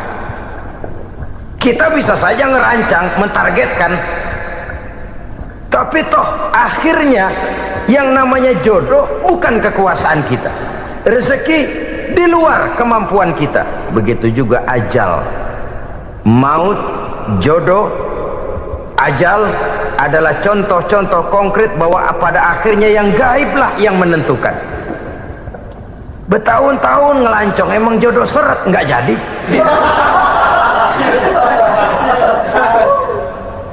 Begitu kenal baru setengah malam nginep ditangkap hansip kan. Hal-hal semacam itu kadang-kadang kita berpikir suuzon, gile, perempuannya cakep banget, lakinya rebek amat. Memang begitulah jodohnya. Memang begitulah jodohnya. Saudara hadirin ma'asyiral muslimin yang saya hormati, jadi hal-hal yang konkret saja kita yakini sepenuhnya ditentukan oleh satu superpower yang gaib itu tadi. Dari sanalah segala ketentuan itu berangkat dan kesanalah segalanya akan kembali. Maka kepercayaan kepada yang gaib meluruskan gerak hidup seseorang dan itu akan mengantarkan dia kepada meraih kemenangan. Satu. Yang kedua, wa yuqimuna shalah. Orang bertakwa yang akan meraih kemenangan itu adalah orang-orang yang mendirikan sholat. Kenapa sholat mengantarkan orang untuk meraih kemenangan? Yang jelas, inna sholata tanha anil fahsya'i wal munkar. Sholat mampu mencegah manusia dari perbuatan keji dan munkar. Banyak filsafat hidup yang terkandung di dalam sholat ini. Sejak kita wudhu sampai kita menghadap ke arah kiblat, sampai kita melakukan gerak-gerak sholat, bacaan-bacaan yang ada di dalam sholat, lalu sampai kepada mengucapkan salam. Banyak filsafat hidup yang terkandung di dalam sholat. Umpamanya saja, setelah takbiratul ihram mulai kita dengan sholat dalam posisi berdiri, diajarkan dalam kitab-kitab fikih agar kita melihat ke arah tempat sujud. Ini kan filsafat kehidupan. Kalau kamu sholat dalam posisi berdiri, lihat tempat sujud. Jangan sholat mata jelalatan, sebab nanti bisa mengurangi kekhusyuan. Jadi wajar kalau yang dikatakan bahwa yang paling afdol adalah shaf yang di depan. Kenapa? Secara harfiah pengertiannya akan lebih mengundang kekhusyuan. Kenapa? Kalau kita di shaf paling depan di masjid umpamanya paling banter kita lihat tembok. Tapi kalau kita shaf di tengah atau di belakang, orang-orang di depan kita pun akan kelihatan. Yang bajunya loreng, yang bajunya genggang, yang bajunya macam-macam. Kita lihat, kadang-kadang kita pikirin, ada yang bajunya bolong. Kita sholat tapi dalam hati, nih orang bajunya robek yang nggak tahu apa. Ada saja hal-hal yang mengusik kekhusyuan kita. Oleh sebab sebab itu diajarkan dalam posisi berdiri, lihat, arahkan pandangan matamu kepada tempat sujud. Ini kan filsafat kehidupan. Maksudnya apa? Kalau lagi diri, lihat dong tempat sujud. Kalau udah di atas, ingat dong sama yang bawah. Kalau sudah tinggi, ingat dong dari mana kamu berangkat. Kalau sudah berkuasa, bantu dong yang lemah. Kalau sudah kaya, santuni dong yang miskin. Kalau sudah alim, bimbing dong yang awam. Ini filsafat kehidupan. Dalam posisi berdiri, kau lihat tempat sujud. Ini akan melahirkan kepekaan sosial, di mana seseorang mau tahu kepada orang lainnya. Bagaimanapun kaya kita, tinggi pangkat dan jabatan kita, jikalau hidup hanya untuk kepentingan perut sendiri saja, rasanya belum membawa manfaat di dalam kehidupan kita. Tapi efek yang tertinggi sesungguhnya, solat mencegah manusia dari perbuatan keji dan munkar. Perbuatan keji dan munkar, walaupun kelihatannya mendatangkan uang, membawa keuntungan, tapi itu keuntungan semu, keuntungan sementara. Dengan menipu orang lain kita bisa dapat untung, tapi tidak membawa berkah, dan itu adalah kerugian besar dalam kehidupan kita. Maka untuk meraih kemenangan harus dimulai dengan membentuk kepribadian yang tegar, memiliki sandaran vertikal yang langsung kepada Allah Subhanahu wa ta'ala, dan itu hanya bisa kita tempuh melalui jalur ibadah formal yang sudah ditentukan Allah, yakni solat yang 5 waktu. Untuk memperkuat itu ada solat-solat sunnah, rawatib, nawafil sebagai terminal kontrol cadangan untuk memelihara stabilitas temperatur batin di dalam kita berhubungan dengan zat yang maha gaib, yaitu Allah Subhanahu wa ta'ala. Orang sering bertanya, Pak, itu tetangga saya nggak sholat, duitnya nggak habis-habis, Pak. Nggak sholat tapi mobilnya tambah terus, nggak sholat tapi usahanya makin maju. Tapi di sisi lain ada orang yang rajin sholat, rezekinya butak bener, anaknya mana kurus, mana korengan.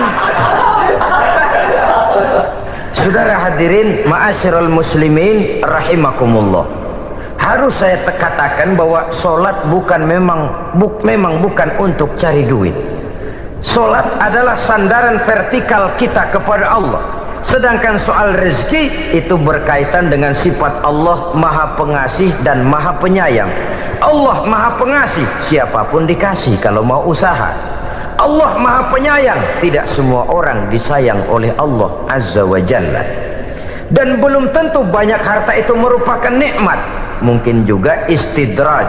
Artinya istidraj itu dikasih tapi diambulin, kalau bahasa Betawinya itu. Dikasih tapi diambulin, itu bukan merupakan nikmat sesungguhnya, lebih merupakan azab dari Allah Subhanahu wa ta'ala.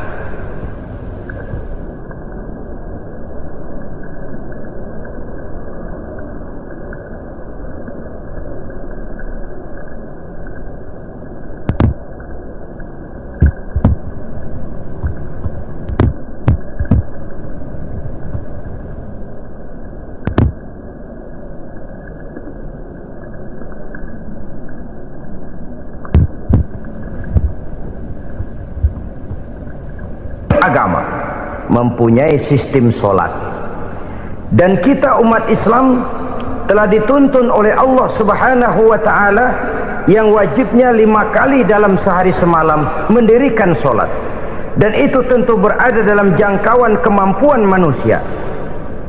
Pada awalnya barangkali kita memang merasa solat itu satu kewajiban, tapi semakin kita hayati makna, manfaat dan filsafat yang terkandung di dalam ajaran solat, semakin sampai kita kepada keyakinan bahwa solat adalah keperluan kita. Sehingga pada waktu tertentu dinilai puncaknya, kita tidak lagi akan berkata saya wajib solat, tapi kita akan berkata saya perlu solat. Kalau kita sudah merasakan itu adalah keperluan kita, nah di sanalah kita baru akan merasakan ruginya kalau hal itu tidak kita laksanakan. Sepanjang kita masih berkata saya wajib sholat, kita akan lebih merasakan dia sebagai beban ketimbang sebagai keperluan.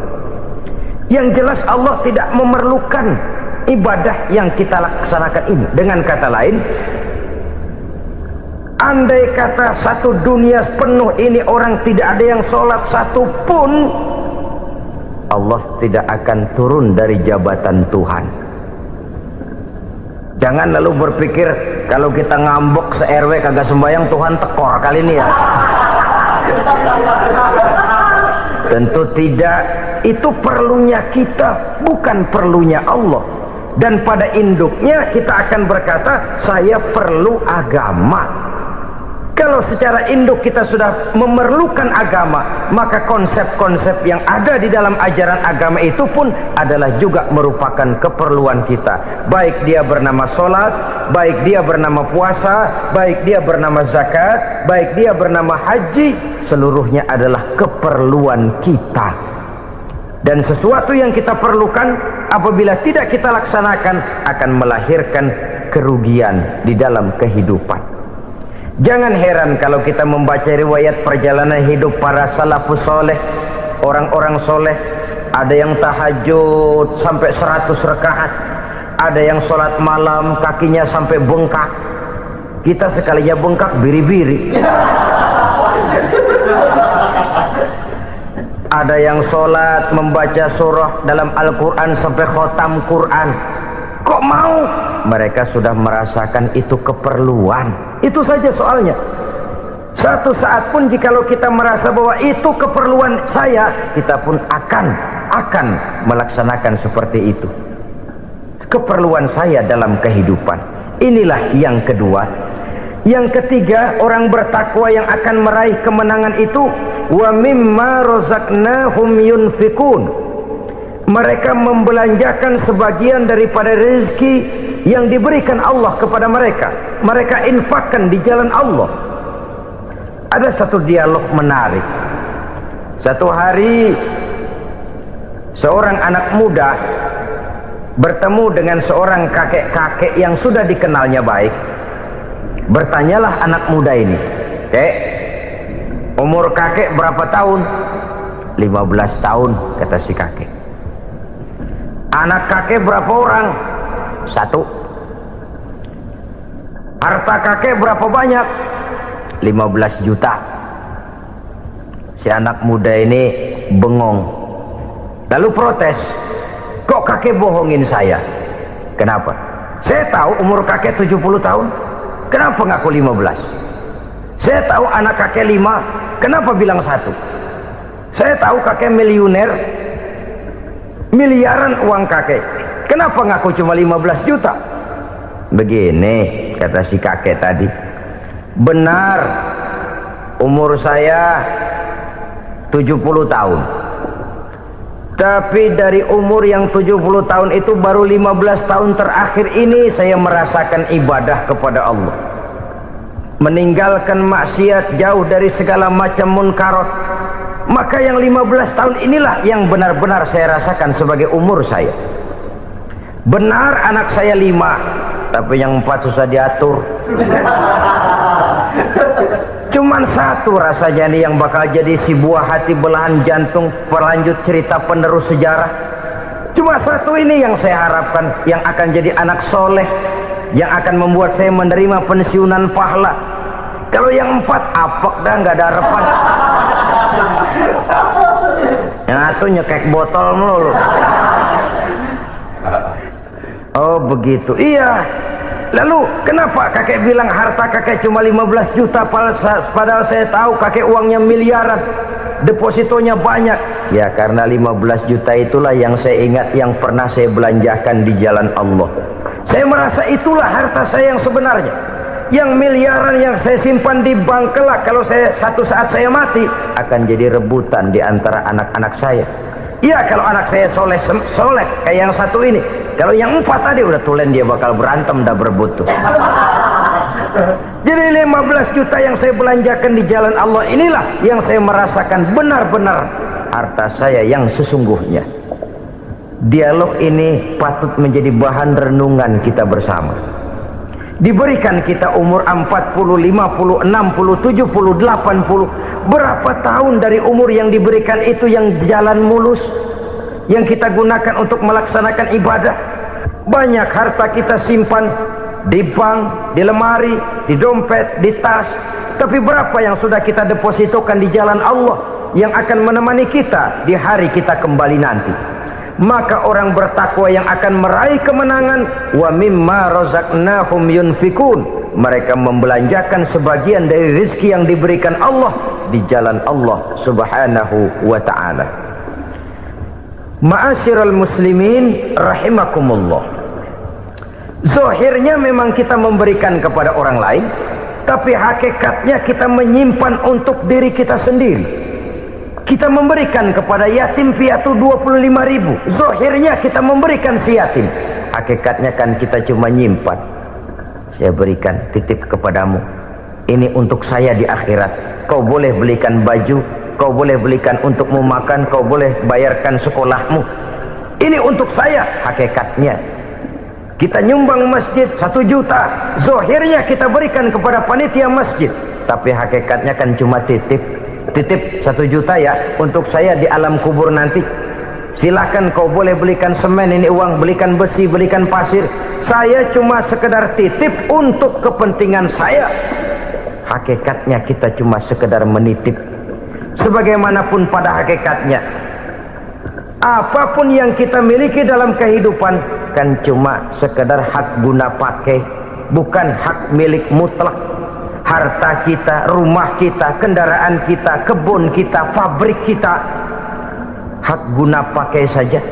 Hak milik mutlak cuma untuk Allah subhanahu wa ta'ala. Saudara-saudara kaum muslimin rahimakumullah, ini yang ketiga. Kemudian yang keempat, orang-orang bertakwa yang akan meraih kemenangan,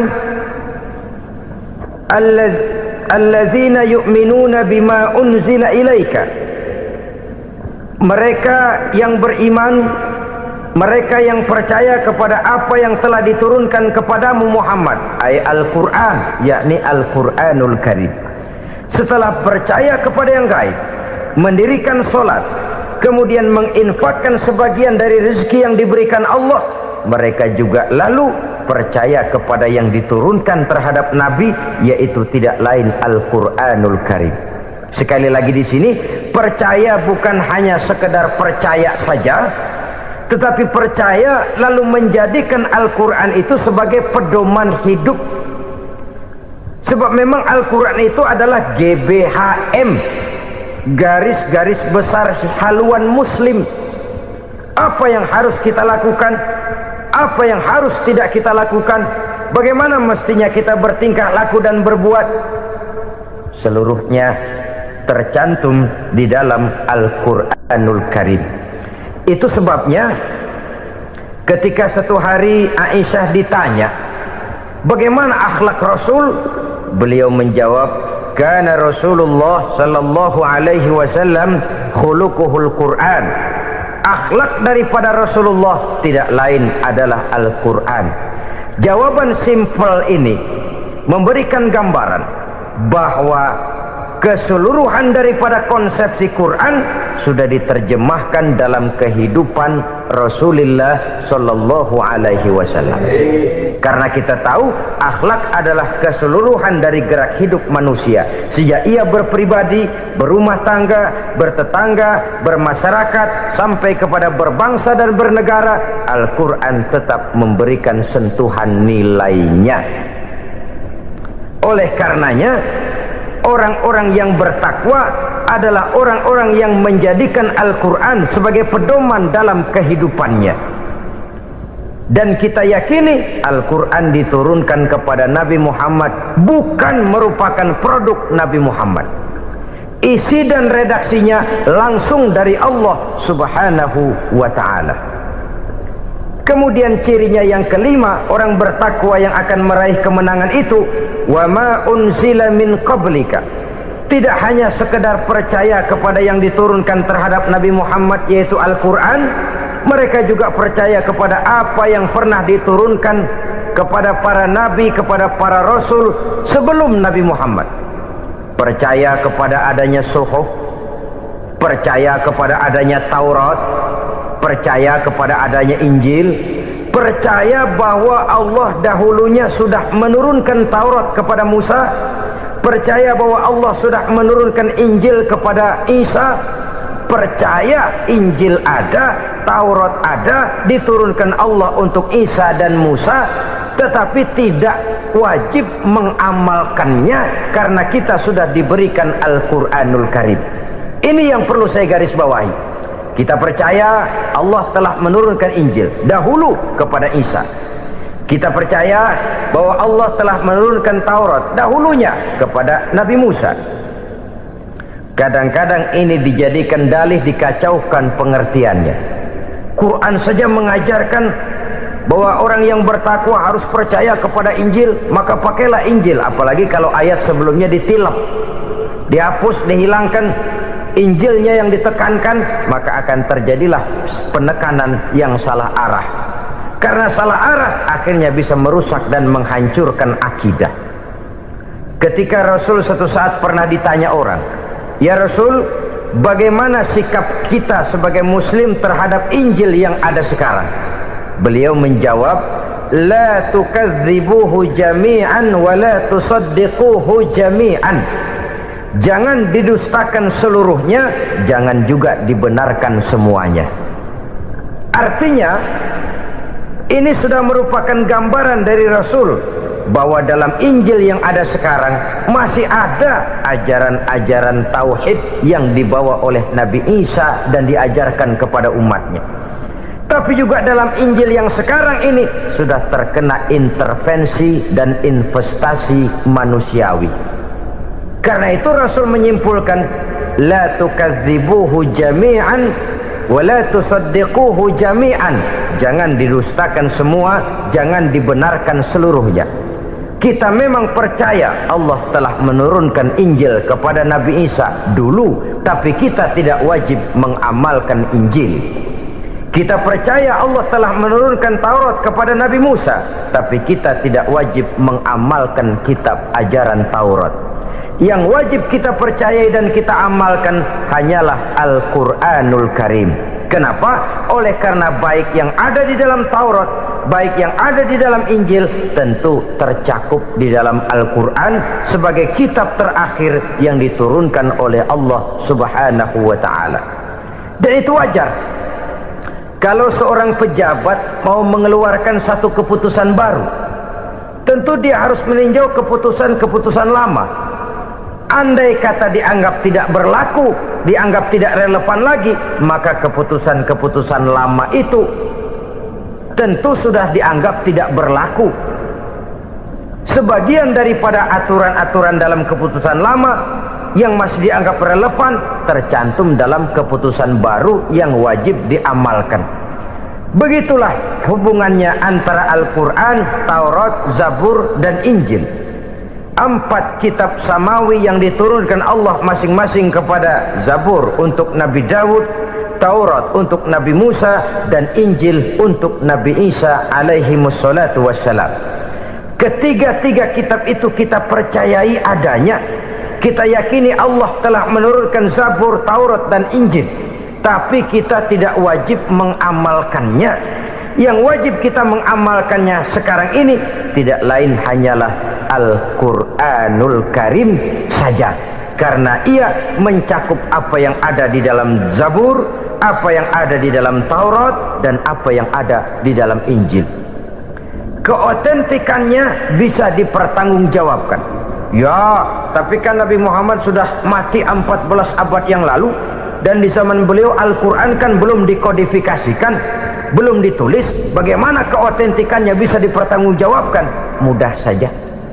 Allah berjanji, inna nahnu nazzalna dzikra wa inna lahu lahafizun. Kami yang menurunkan Al-Quran dan kami yang akan menjaga dan memeliharanya. Allah turunkan Quran, Allah menjaganya. Bagaimana cara Allah menjaga Al-Quran itu? Banyaknya orang-orang yang hafaz Al-Quran. Hafaz Al-Quran, 30 juz, 114 surah, 6.666 ayat. Sehingga jangankan satu kata, jangankan satu ayat, satu kalimat saja berubah sudah akan timbul reaksi dan mudah dimengerti. Kenapa? Banyak orang-orang yang hafaz Al-Quran. Sedangkan pada setiap akhir tahun biasanya malaikat Jibril selalu mengadakan checking terhadap ayat-ayat yang diturunkan pada waktu itu. Di zaman Nabi sendiri sudah ada usaha kodifikasi. Dan yang lebih luar biasa lagi, sampai hari ini tidak seorang pun mampu membuat satu ayat saja semacam Al-Quran. Ke bahasa manapun dia diterjemahkan, naskah aslinya tetap ikut. Rujukan dasarnya tetap ada. Berdasarkan itu, maka tidak mungkin terjadi penyelewengan terhadap atau pemalsuan terhadap ayat-ayat Al-Quranul Karim. Kesuciannya, keotentikannya, kemurniannya bisa dipertanggungjawabkan. Ma'asyiral muslimin rahimakumullah. Oleh karenanya, konsepsi dasar daripada ajaran Islam ini memang tidak lain adalah Al-Quran dan Sunnah. Isi daripada agama Islam yang merupakan iman, Islam dan ihsan, konsepsi dasarnya tidak lain adalah Al-Quran dan Sunnah Rasulullah Sallallahu Alaihi Wasallam. Maka yang kita perlukan sekarang ini adalah terjemahan Al-Quran di dalam kehidupan kita. Dengan demikian, maka gaya kehidupan yang lebih Qurani itulah yang kita dambakan. Kita perlu memang terjemahan Quran dalam bahasa Inggris, dalam bahasa Belanda, dalam bahasa Jepang, tapi yang lebih kita perlukan adalah terjemahan Quran di dalam kehidupan kita. Konsekuen, tidak memanipulasi, ringan sama kita jinjing, berat sama kita pikul. Jangan kalau lempengan ayat Quran tuh kira-kira enak diamalin, keras teriakan kita. Giliran kira-kira ayat Quran itu mukul kepala kita sendiri, diam kita. Itu ciri yang pernah disindir Allah dalam awal-awal Baqarah juga itu. Ciri beragamanya orang yang munafik. Kullama adha'a lahum masyawfi, kata Allah. Wa iza azlama alaihim qamu. Apabila terang mereka jalan, apabila gelap mereka berhenti. Artinya, kalau kira-kira di Islam nguntungin, rame-rame pada teriak Islam. Tapi ketika diminta untuk berjuang, ketika dituntut untuk berkorban, rame-rame mengundurkan diri. Nasib agama tidak ubahnya seperti daun pisang yang dikait orang di tepi jalan lantaran tak berpayung di ketika hari hujan. Manakala hujan usailah sudah, daun itu pun dicampakkan di tepi jalan, diinjak pula orang nan lalu. Artinya orang menjadikan agama cuma sebagai lipstick, decoration only, tidak konsekuen. Hanya pada saat-saat kelihatannya Islam membawa keuntungan, rame-rame orang teriak-teriak tentang Islam. Tapi jikalau diminta berjuang, jikalau dituntut untuk berkorban, biasanya rame-rame juga mengundurkan diri.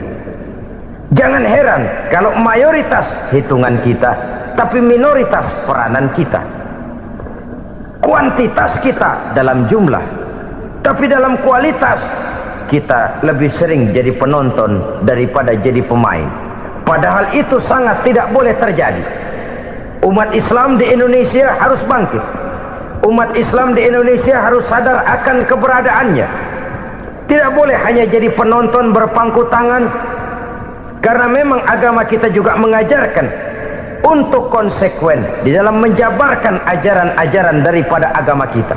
Kita sering jatuh menjadi umat yang lemah oleh karena kita ini tidak pandai menggalang kebersamaan yang diakibatkan tidak konsekuennya kita. Diistilahkan bahwa umat Islam di dalam menggalang kebersamaannya itu harus seperti orang main sepak bola. Saudara-saudara kan tahu orang main sepak bola itu.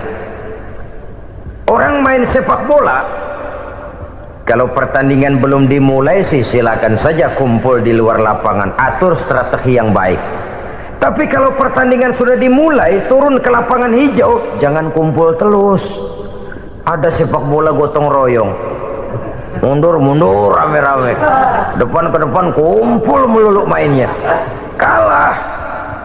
Orang main sepak bola itu ya harus ada penyerang tengah, harus ada penjaga gawang, harus ada strikernya, harus ada kiri luarnya, kanan dalamnya yang jadi backnya. Posisi boleh bermacam-macam, tapi yang penting saling ngoper untuk menggolkan gawang lawan. Begitulah umat Islam ini. Boleh ada yang jadi pejabat, boleh ada yang jadi pengusaha, boleh ada yang jadi petani, silakan ada yang jadi seniman, ada yang jadi penyair, ada yang jadi artis sekalipun. Tapi kalau sudah berhasil menguasai bola, jangan lupa operannya. Operan itu yang langka. Kita ini muslim kadang-kadang kalau sudah memegang menguasai bola, kalau belum mau mampus, belum mau ngoper. Nanti kalau sudah nggak punya bola, baru mau ngoper. Kalau sudah dengar-dengar mau dekat pensiun, baru mau jihad, baru mau berjuang, baru mau ngurus pesantren. Tanda tangan sudah tidak laku, memo sudah tidak dihargai, baru mau berjuang. Kemarin kemana mas? Kita tidak pandai memanfaatkan posisi. Dengan kata lain, kalau kembali kepada persoalan kita, konsekuensi kita terhadap agama yang kita anut ini belum ideal. Kita masih lebih sering berislam ini pada saat-saat yang menurut perhitungan kita membawa keuntungan. Tapi kalau diminta berjuang, dituntut berkorban, yang itu pun hakikatnya adalah untuk kepentingan kita juga. Allah tidak pernah menuntut kita untuk jihad bagi kepentingan Allah, itu tidak. Berjuang menegakkan agama Allah, apakah untuk kepentingan Allah? Tidak. Untuk kepentingan kita. Sebab nilai-nilai jihad itu pada akhirnya akan membawa kita kepada suatu kebahagiaan. Setidaknya kalau tidak di dunia, tentu di akhirat sebagai syahid. Oleh karena itu, pada bagian akhir ini saya ingin mengajak, marilah kita konsekuen. Sekali kita berkitabkan Al-Quranul Karim, mari dia kita jadikan pedoman. Jangan cuma kita jadikan sebagai penghias dinding, pelengkap rumah, bahwa di rumah kita ada Al-Quran, tapi yang baca kecoa. Habis pada bolong tuh Quran. Yang penting kan punya Quran. Ditaruh di pintu rumah, biar apa? Biar kuntilanak kagak masuk katanya. Ya apa itu nasib Quran, cuma kerjanya jaga pintu, ngusir kuntilanak, ngusir memedi. Bagaimana kita hidup menurut tuntunan Al-Quran? Kadang-kadang tidak pernah menjadi masalah bagi kita. Maka bagaimanakah Al-Quran akan mungkin membawa keberkahan dalam hidup kalau ajarannya kita injak-injak dalam keseharian kita? Mewujudkan gaya hidup yang lebih Qurani, itulah yang akan kita rintis di dalam kehidupan kita, bertahap, step by step, menurut kemampuan yang ada pada kita. Jika jalan ini tidak bisa kita selesaikan, percayalah akan ada generasi penerus yang akan melanjutkan usaha dan cita-cita mulia itu. Jadi percaya kepada Taurat, percaya kepada Injil, sekedar percaya Allah dahulunya sudah menurunkan itu, tapi kita tidak wajib mengamalkannya. Kenapa? Generasi Injil masa berlakunya sudah kedaluarsa. Taurat masa berlakunya sudah kedaluarsa. Injil pernah berlaku untuk orang Nasrani di zaman Nabi Isa. Taurat pernah berlaku untuk orang Yahudi di zaman Nabi Musa. Setelah generasinya berlalu, datang Rasul penutup yang membawa Al-Quranul Karim. Maka Al-Quran itulah yang berlaku menjadi pedoman sampai hari akhir nanti. Jangan jauh dari Al-Quran, karena apabila ini kita lakukan, maka kita akan kembali kepada satu gaya hidup yang jauh dari tuntunan agama, dan itu artinya kita akan semakin jauh untuk meraih kemenangan. Saudara-saudara kaum muslimin rahimakumullah, yang keenam, yang terakhir, orang-orang bertakwa yang akan meraih kemenangan itu wabil akhirati hum yuqinun. Mereka percaya, mereka yakin seyakin-yakinnya akan adanya hari akhir, di mana seseorang akan mempertanggungjawabkan seluruh perbuatannya di dalam hidup ini. Dan tidak ada satu perbuatan yang bagaimana kecilnya sekalipun yang tersembunyi dalam pandangan manusia yang tidak akan dibukakan persoalannya di mahkamah Qadi Rabbul Jalil di akhirat nanti. Itulah sebabnya maka percaya kepada akhirat disebut secara khusus. Padahal di awal tadi sudah dijelaskan yu'minuna bil ghaib, percaya kepada alam gaib, dan alam gaib ini termasuk akhirat. Kenapa pada bagian akhir disebut lagi akhirat? Karena ternyata bahwa kepercayaan kepada adanya akhirat merupakan induk dari kepercayaan terhadap adanya malaikat, setan, jin dan lain sebagainya, dan akan lebih memberikan sugesti dalam kehidupan manusia untuk meluruskan gerak hidupnya. Jikalau satu saat tergerak hati akan berbuat kejahatan, ingin mencuri, sadarlah, awas ada akhirat. Sebab kalau kita cuma teriak awas ada polisi, itu cuma tertunda sementara. Begitu polisi meleng, embat. Kalau kita ingin berbuat jahat cuma berteriak awas ada hansip, cuma sementara ketika hansip itu ada. Tapi kalau ceritanya awas ada akhirat, mau menyeleweng awas ada akhirat, mau berjudi awas ada akhirat, mau mencuri awas ada akhirat. Keyakinan yang akan meluruskan gerak hidup manusia sehingga gerak itu jadi lebih terarah dan terkontrol, tidak merugikan baik diri sendiri, lebih-lebih orang lain. Ternyata bahwa kepercayaan kepadanya adanya hari akhirat sanggup menjadi sumber daya kontrol dari kehidupan manusia, sehingga ia tidak terjebak dalam perbuatan maksiat dan munkarat.